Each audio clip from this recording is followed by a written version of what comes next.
Starburst video. The last three, if you haven't already watched them, are now available on our website and on our YouTube channel.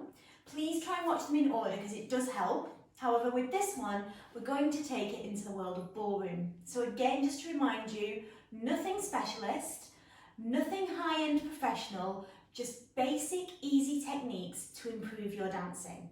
And if you are already an advanced dancer, these are the techniques that perhaps happened a long time ago and we've forgotten. So just basic, couple of minute bursts to help you improve your dancing, or just for some fun practice to do at home.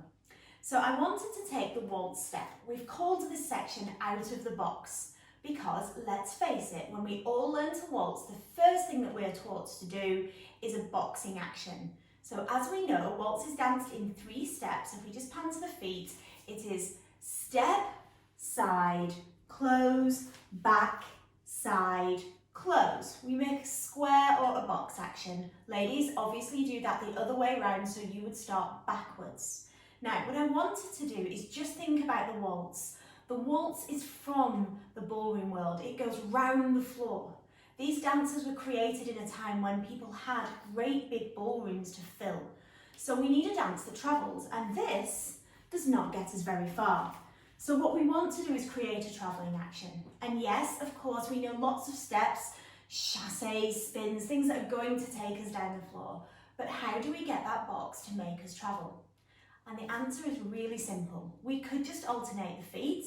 So we could do what we call a closed change, which is the first 3 steps. 1, 2, 3. And then we could repeat it on the other foot, which would mean that we travelled. So we go forward on the right and keep travelling. But that still looks very boxy. It looks like this. Step, side, close, step, side, close. I'm travelling, but it looks very basic. So how about we just adjust the second step? So we're going to take our first step straight forward, and then our second step to the side, but slightly forward. And then I'm going to close.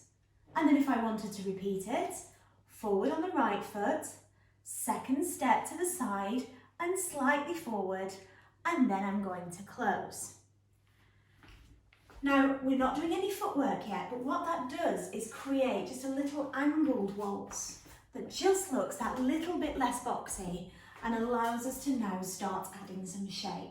So, for those of you that have just been doing basic waltz, and it looks like this, start now trying to angle it forward, side and slightly forward, close. Ladies, yours is the reverse. I'm going to turn round, so we're going to pan down to my legs so that my bottom's not on show for everybody. And we're going to do back, but instead of going to the side, we're going to go to the side and slightly back. And then we're going to close. So ladies, you have the same technique, but for you, it's to the side and slightly back. Okay? Why not try doing both, just so that you learn how to do it and see whatever open space that you've got, or even just up and down the aisles in the supermarket, which is where I do all my best practicing. Have a go, have a practice, and just use that basic close change action to now start to travel. Let me know what you're doing, have a practice, have fun.